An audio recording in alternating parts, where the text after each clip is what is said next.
오늘은 이제 사도행전 11번째 우리 묵상 설교 시간입니다. 오늘은 우리 사도행전 2장 37 한 절만 놓고 제가 여러분께 말씀을 드리고, 다음 주는 이 말씀이 구체적으로 우리의 현장 속에서 어떻게 나타나는 것인지, 또 우리가 어떤 은혜들을 사모하고 경험해야 되는 것인지를 제가 말씀을 통해서 함께 여러분들에게 다음 주 나누겠습니다. 오늘 짤방한 이 한 절 속에 우리 신앙인들이 가져야 될 가장 중요하고 가장 분명히 필요한 내용들이 담겨져 있기 때문에 여러분들에게 짧지만 굉장히 귀중한 본문입니다. 말씀을 잘 들으시고 여러분 삶 속에 꼭 적용해 보시기를 바랍니다. 지난주에 말씀드렸던 베드로의 설교의 마지막은 이스라엘 온 집이 정령할지니 너희가 십자가 못 박은 예수를 하나님께서 주와 그리스도가 되게 하셨느니라 라고 말씀을 마쳤습니다. 성령의 강림한 이유가 무엇이고 그것이 우리에게 무엇을 의미하는 것이고, 그리고 성령 강림의 가장 중요한 주인공이 이 땅에 오신 예수님임을 드러내면서 마지막에 그 예수를 너희가 십자가에 못 박았지만 그 하나님께서 그를 살리시고 우리의 주인 되시고 그리스도가 되게 하셨다고 하는 그들의 죄악을 함께 건들며 그 설교를 마쳤습니다. 놀라운 것은 그 설교를 들은 이 무리들이 변한 것입니다. 여러분 장차 앞으로 이제 우리 계속 공부하면 변화하겠지만 이 무리가 어떤 무리였겠는가 볼 때 여러 가지 해석이 많이 합니다만은 쉽게 변화될 그런 사람들이 아니었습니다. 오늘 성경 보니까 어쨌든 그들이 베드로의 설교를 듣고 마음의 찔림을 받고 그리고 어짝을 하고 베드로 앞에 나왔다는 것입니다. 이제 그렇게 되는 어떤 이 변화된 모습을 통해서 오늘 하나님께서 우리들에게 하시는 말씀이 무엇인지 자 여러분 함께 나눌 때 우리들에게 하나님의 음성이 들려주시기를 주의 이름으로 축복해 드립니다. 오늘 성경 본문의 첫 번째 중요한 메시지가 뭐냐? 성령님께서 말씀을 통해 역사하신다는 것입니다. 말씀을 통해서 역사하신 성령님들을 여러분의 삶 속에 경험하시기를 바랍니다. 여러분 베드로가 설교를 마쳤습니다. 그 얘기를 들은 무리들이 달려와서 마음의 찔림을 받고 두려운 마음으로 베드로에게 우리가 어찌하면 좋겠냐고 묻습니다. 여러분 그들의 마음이 그렇게 변화되는 것은 정확히 말씀드리면 베드로의 달변은 아닙니다. 여러분 우리 베드로 설교를 한번 계속 읽어보면 이것이 너무 달변인가? 그저 성령 본문을 이용했을 뿐이지 야 말 잘하네 그런 생각 벌써 안 납니다. 다만 성령의 감동을 받았군 그렇게 얘기할 수 있고 상당히 조직적이란 말을 할 수 있지만 베드로의 설교가 듣는 사람 마음 혹할 만큼 두려움을 줄 만큼 그렇게 강렬하다거나 그런 것은 아니었습니다. 또는 베드로의 변화된 모습을 보고 야 예전엔 저렇게 겁쟁이고 주눅나고 저렇게 비겁한 사람 어떻게 저렇게 변했냐, 야 베드로가 변한 것 보니까 조심해야 되겠다. 그런 베드로의 변화의 모습을 통해서 이들이 움직인 것이 아닙니다. 이들이 움직인 이유는 딱 하나입니다. 베드로의 하나님 말씀이 선포되고 그 말씀 속에 성령이 역사하니까 그들의 안악한 그들이 변화된 것입니다. 이 무리가 누구겠는가가 말이 많은데 어떤 학자는 말하기 이 무리는 바로 가장 악독한 무리였을 것이다. 강도 바라바를 풀어주고 예수를 십자가에 못 박으라고 말하는 그들이었을 것, 그렇게 해석한 사람도 있습니다. 저도 그렇다고 생각합니다. 강림 사건이 놀랍게 일어나니까 한쪽에서는 하나님이 기한 일이구나 그렇게 생각한 사람이 있고 한쪽에서는 저들이 술 취했다라고 비난하는 사람이 있었습니다.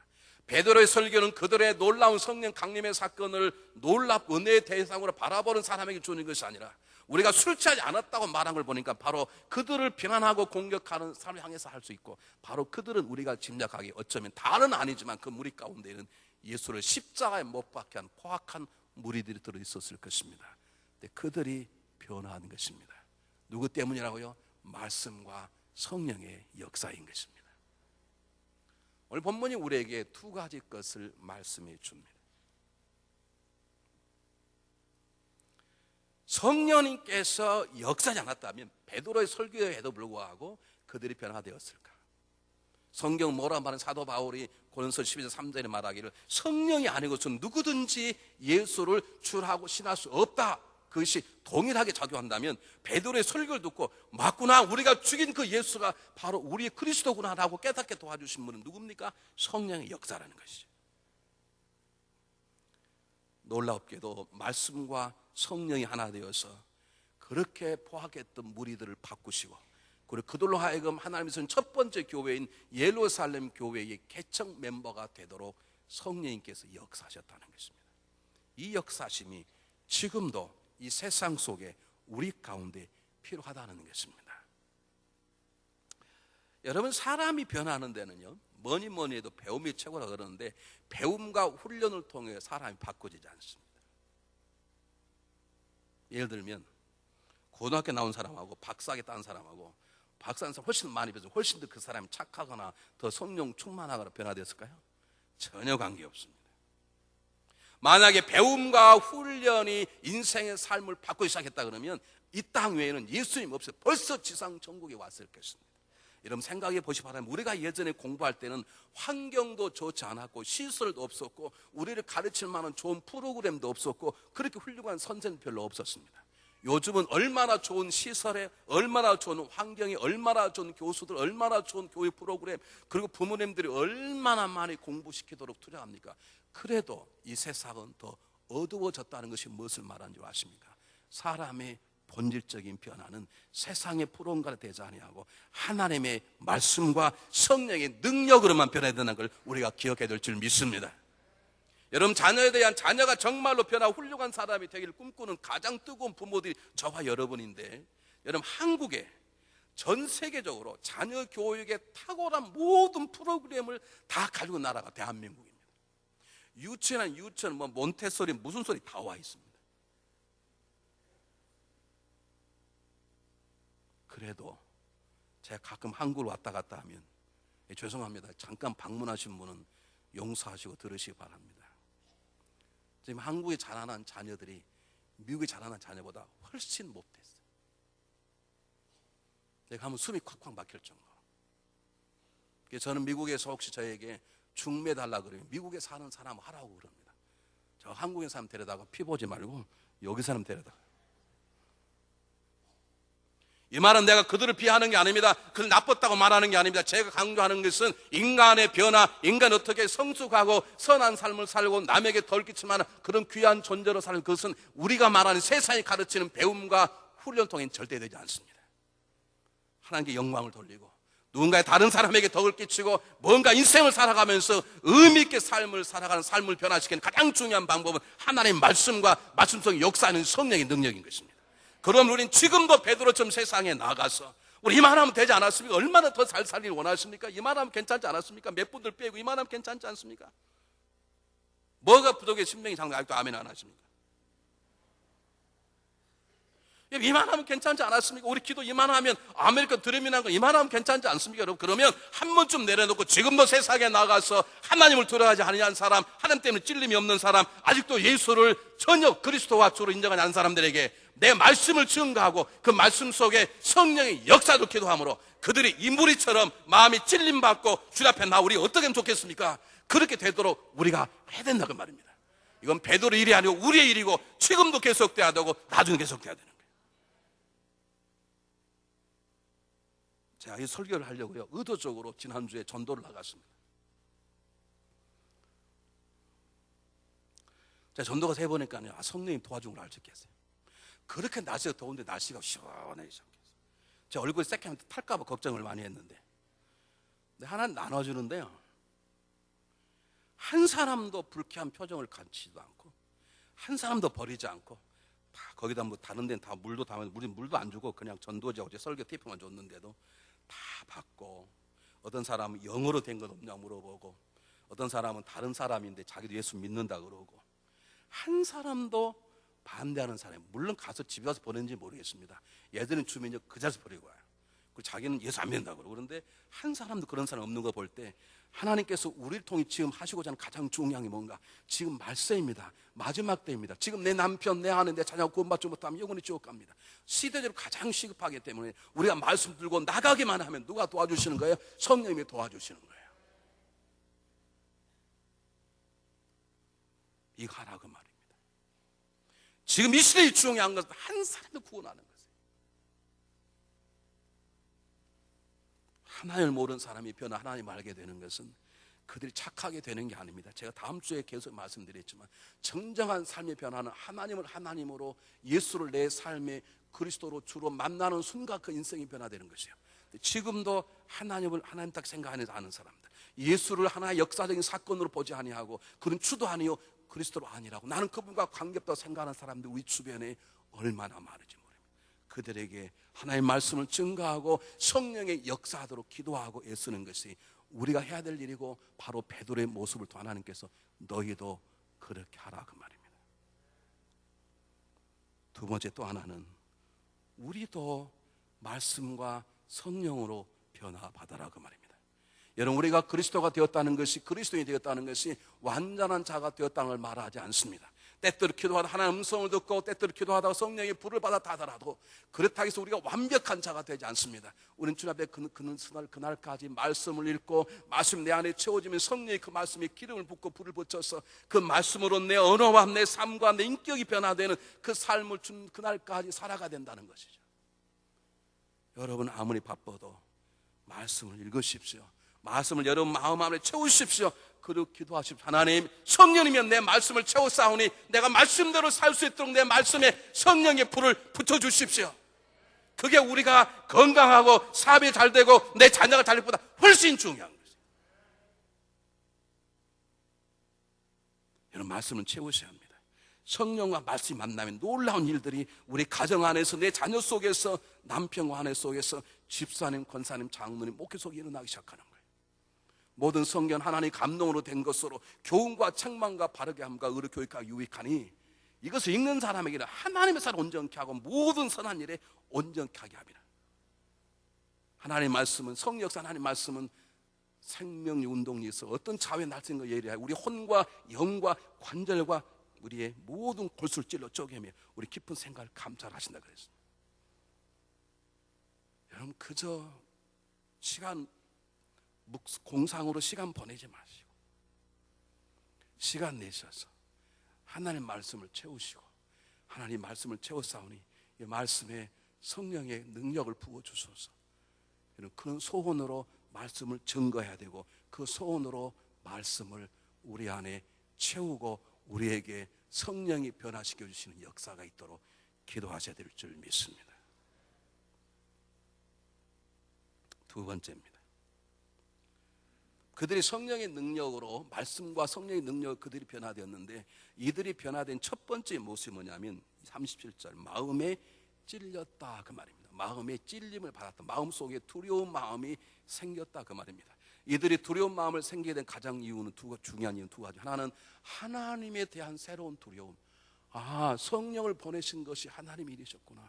아, 예수 이 땅에 보낸 것이 하나님의 일이셨구나. 아, 예수는 젊은이가 표적과 기사와 능력을 베푼 게 하나님의 역사였구나. 우리가 그를 십자가에 죽여버렸는데 그를 살리신 분이 바로 하나님이시구나. 그리고 그가 바로 우리가 수백 년 동안 기도하려 왔던 메시아구나 하는 걸 깨달았으니 마음에 찔림을 받지 않을 수 없었습니다. 사랑하는 여러분, 진정한 삶의 변화가 시작은 우리 마음속에 찔림이 있는 것입니다. 아, 내가 이렇게 살아서는 안 되는구나.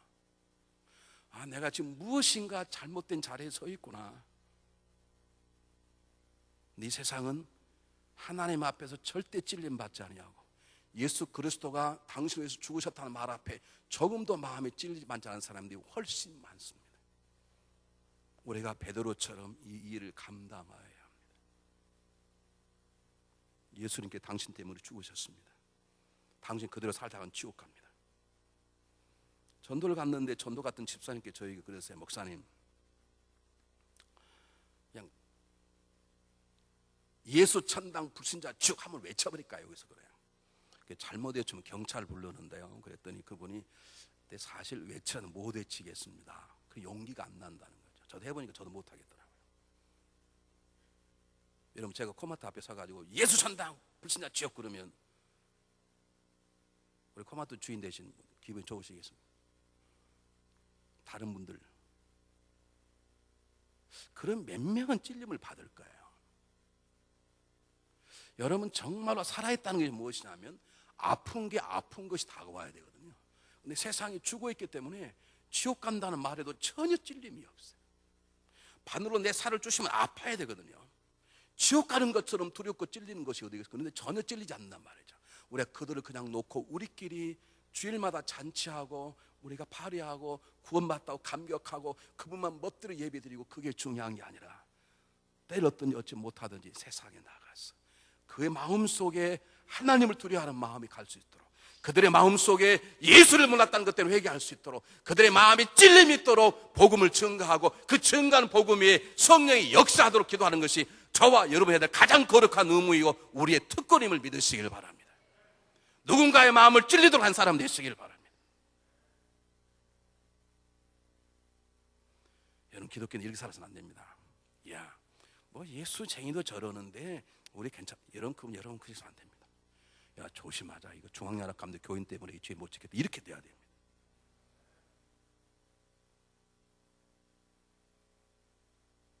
제가 예전에는 전화를 많이 받아요. 요즘 전화를 덜 받아요. 예전 전화가 와요. 목사님, 중앙연합감독에 그런 분이 그럴 수 있습니까? 목사님 제대로 가르치십시오.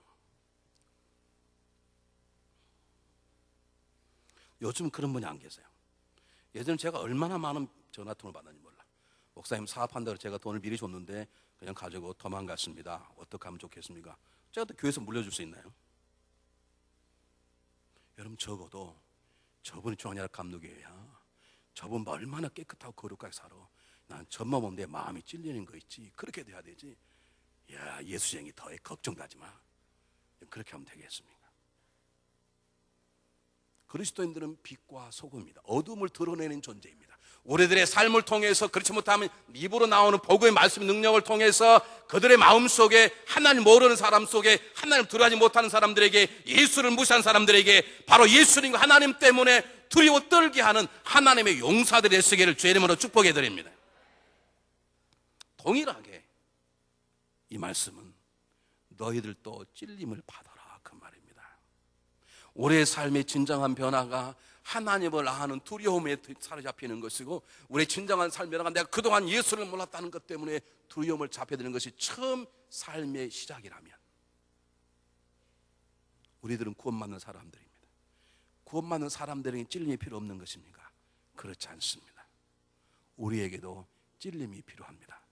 왜냐하면 내가 그리스도인이 되었다는 것이, 내가 집사가 되고 권사가 되고 장로가 되고 목회자가 되었다는 것이, 내가 주일날 대표가 된 사람이 되었다는 것이, 내가 찬양의 리더가 되었다는 것이 완벽한 잘하는 것을 나타내는 것이 절대 아니기 때문에, 내가 집사가 되고 장로이 되고 목회자가 되고 설교자가 되고 내가 중보기에 탁월한 능력이 됐다 하더라도 내 삶 속에는 지금도 돌이켜야 될 죄악의 모습이 있기 때문에, 우리들은 항상 하나님 앞에 쓸 때마다 야, 이렇게 살아도 안 되는데, 그런 찔림이 있으셔야 합니다. 만약에 여러분 제 설교를 들으시고, 야, 살만 난다, 내가 무거운 짐을 벗었다, 내가 오늘 하나님께 목사님 통해서 나에게 말씀하셨다, 내가 위로받고 격려받았다, 할렐루야, 여러분 그렇게 돌아가신다면 제가 지금 설교를 죽쓰고 있든지 아니면 여러분의 믿음이 지금 절반밖에 없는 거예요. 제 설교를 통해서 위로도 받으셔야 되고 다시 한번 살아야 되겠다, 할렐루야, 그럼 그렇지, 내가 본줄 안 되지. 여러분 그런 마음도, 그런 위로와 격려와 세움도 받으시기를 주님이 축복해 드립니다. 한편으로는 마음속에 찔림이 있으셔야 됩니다. 누가 일렀나 도대체 어떻게 지금 목사님 나보고 얘기하시지? 그런 찔림이 있으셔야 됩니다. 찔림이 있으시면 손 한번 들어보십시오. 왜 이쪽만 들고 이쪽은 한 명도 안 들어?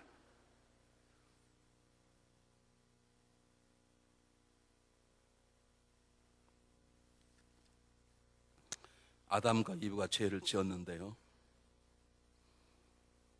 그래도 하나님께서 아담과 이브를 통해서 아브라함이 나오도록 그 가계를 쓰신 이유는, 아담 이브는 죄를 짓고 하나님을 두려워할 줄 알았네.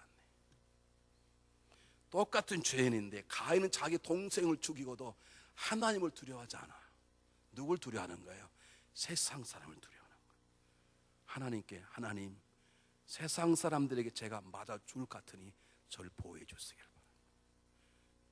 여러분은 아담과 이브의 피를 받았습니까? 아니면 가인의 후예들입니까?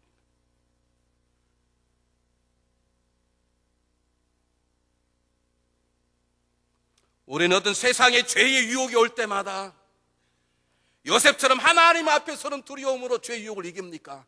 아름 죄의 유혹이 올 때마다 사람만 없으면 하나님 다 지키고 옆에 계신데 넘어지고 쓰러지고, 그 주일날 와서 지난주에 지었던, 알고 지은 죄 모르고 지은 용서 주의 바랍니다. 그렇게 살아가십니다. 우리가 살아있다는 것은 즐거울 때 즐거울 뿐만 아니라 즐거울 때 즐겁기만 한 사람은 정신이 돈 사람이에요, 여러분. 우리가 건강한 삶이란 즐거울 때 즐겁고 아플 때 아프고, 하나님 말씀이 나에게 위로가 되고 힘도 되지만 하나님 말씀이 나에게 찔림을 주는, 오라 어떻게 하면 좋겠는가, 그런 내 마음에 찔림을 주는 그 마음이 있을 때 우리가 살아있던 증거인 것이고, 그것이 하나님의 은혜 가운데 들어있다는 증거인 것입니다. 디모데후서 3장 16, 17 아까 제가 읽어드렸잖아요. 하나님의 말씀을 우리가 읽으면 그 말씀은 성령의 감동을 되므로 우리를 교훈하고 책망한다 그랬어요. 여러분, 제 설교를 통해서 오늘 목사님 내 마음에 너무너무 감격을 주었다, 그렇게 듣고 가시면 여러분 지금 절반만 들으시는 거예요. 저는 여러분 지금 책망하고 있는 말씀을 담아드리는 거라니까요. 세 번째요, 성경 본문에 뭐라고 말합니까? 마음에 찔려서 도망갔다고 말하지 않습니다. 어떤 교우는 마음에 찔리면 교회를 옮기는 분이 계십니다. 어떤 분은 마음에 찔리면 전화하고 따집니다. 난 여러 번 당했습니다. 전화가 왜 저를 대놓고 그러십니까? 나는 그러지 않았는데요. 목사님 압니다. 목사님 저 들으라 그러셨죠. 들으라고 그랬습니다. 근데 대놓고 그분은 아닌데 다 들으라 그런 거지. 그럼 들렸으면 하나님께서 말씀하시, 그런데 자기를 쳤다는 거지. 그분의 말씀이 좋게 교회를 나가라면 나가지 왜 저를 치십니까? 그러는 거예요. 수준에 맞아야 말을 하죠. 제가 잘못했다 그랬습니다. 제가 설교가 부족해 다음부터는 조심히 골라서 치겠습니다.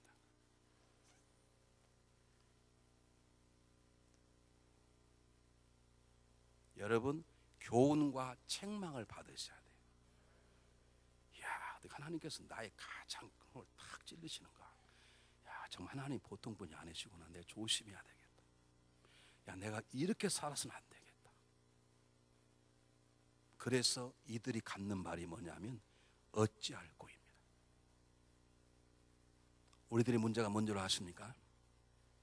마음에 찔린 것이 은혜의 문을 열은 거라면 어찌할 꼬는 은혜의 문을 열고 은혜의 길을 걸어가는 것입니다.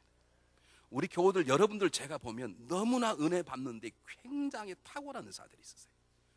우리 오시는 모든 강사님들이 여러분들이 오시는 다 다르지 않습니까? 그래도 다는 아니지만 웬만한 거 우리 다 받아들여. 물론 아직도 못 받아들이시는 분이 계신 걸 제가 알아. 어떻게 저런 강사가 왔냐, 뭐 그런 분도 계신 줄 알지만 대부분 다 받아. 강사님이 설교하면 금방 알아요. 내 설교가 먹히는구나. 그분들이 가면서 목사님 어떻게 교우들이 이렇게 제 설교를 잘 받아들입니까? 나 이런 묻고 싶습니다. 은혜를 받아서 그래서 어떻게 했습니까? 얘기해 보시라고. 은혜를 받으셨다며. 쏘아. 그래서 어땠냐고. 우리는 은혜 받는 데만 너무 익숙해 있어. 우리 마음에 찔림 데는 너무 익숙해 있어. 은혜를 받았으면 하나님이 내가 어떻게 살아야 되겠습니까? 하나님, 제가 오늘 설교 한 방 받았습니다. 내가 어떻게 살아야 되겠습니까? 하나님, 제게 놀라운 감격의 은혜를 주셨습니다. 어찌할꼬 어떻게 살아야 되겠습니까? 하나님께 묻고 답 얻고 그 길을 가야 되는 거예요. 우리 은혜 받고 울고 춤추고 그 자리에 앉아 있어요.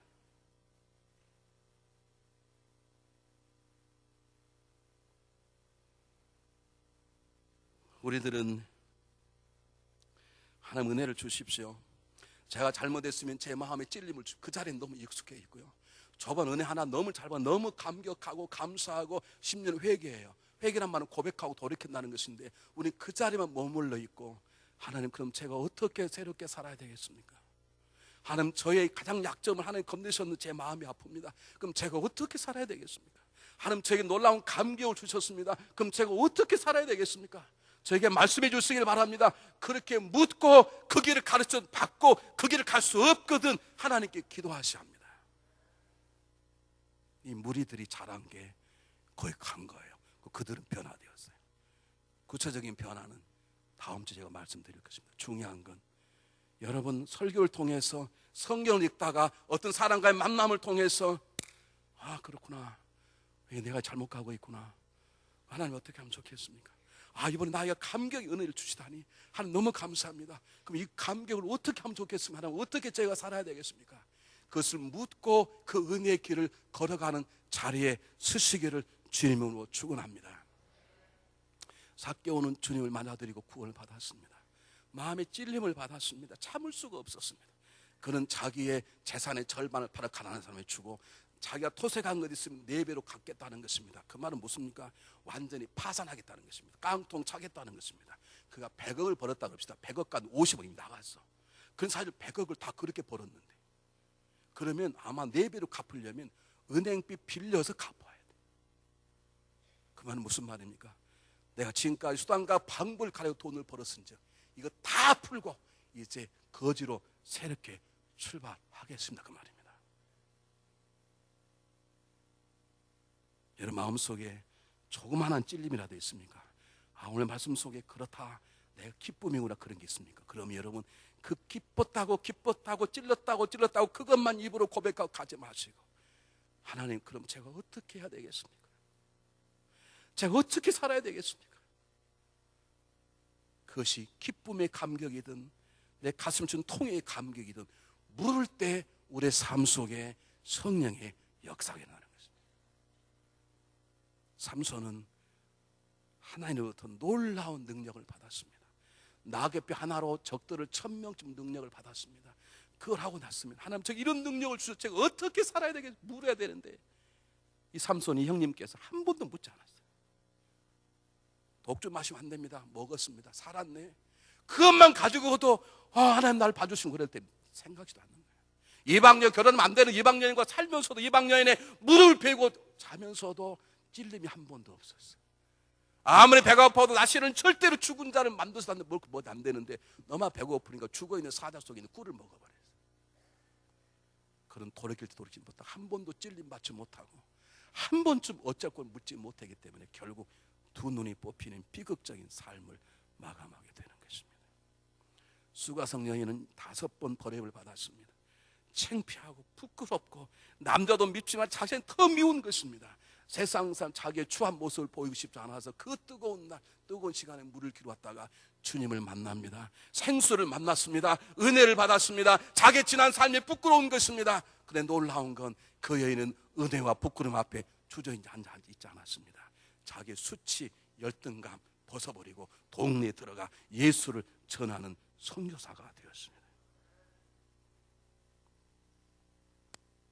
사울 왕은 하나님의 기름 부음을 받았습니다. 성령의 은혜를 받았습니다. 성령의 역사할 때는 예언도 했다고 말합니다. 그가 어느 날 갑자기 질투에 악한 영이 붙잡혀서 자기의 오른팔인 다윗을 죽이고 싶은 마음이 있는 것입니다. 하나님이 그에게 2번이나 기회를 주셨습니다. 근데 깨닫고, 다윗아 너 잘 살아라, 너 복되다 말했지, 하나님 제가 어떻게 하면 좋겠습니까? 내가 보니까 다윗이 정말 복된 자입니다. 어찌 나는 저를 죽이려 저가 나를 살리자면 어떻게 하면 좋겠습니까? 그가 한 번쯤 자기의 찔림과 은혜 받음에 대해서 물었다면 그는 스스로 자살하는 비극적인 장군이 되지 않았을 것입니다. 아나니아와 삽비라는 성령의 충만한 은혜를 받았습니다. 너무 은혜를 받았으면 하나님 어떻게 살면 되겠습니까? 무달했는데 묻지 않고 적당히 거짓말하다가 여러 사람 보는 앞에서 생명이 취함을 당하고 말았습니다. 내가 왜 설교를 이렇게 멈추고 있는 줄 알아? 김주일 목사님, 빨리 올라와야지 내가 설교를 받지. 찔림을 못 받고 설교를 해도지. 아까 내가 다 얘기해놨는데 설교를 마치려고 그러는데 아직 뒤에 올라오지 않아가지고.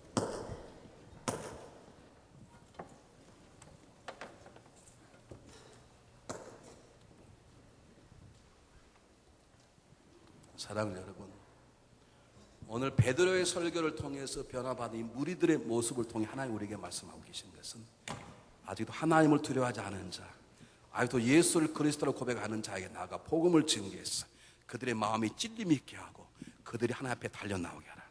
그 사명을 우리에게 감당하라는 것입니다. 그리고 우리도 말씀으로 찔림받고 변화받는 삶을 살아라, 그 말입니다. 우리도 날마다 주님 앞에 나가서 감격의 은혜를 받았던, 아니면 가장 아픈 찔림을 받았던, 하나님 그럼 어찌해야 됩니까? 라고 묻고 살아가는 것입니다. 언제까지? 주님이 오시는 그날까지. 우리 잘 불렀던 찬양 한번 해보겠습니다. 주님 다시 오실 때까지.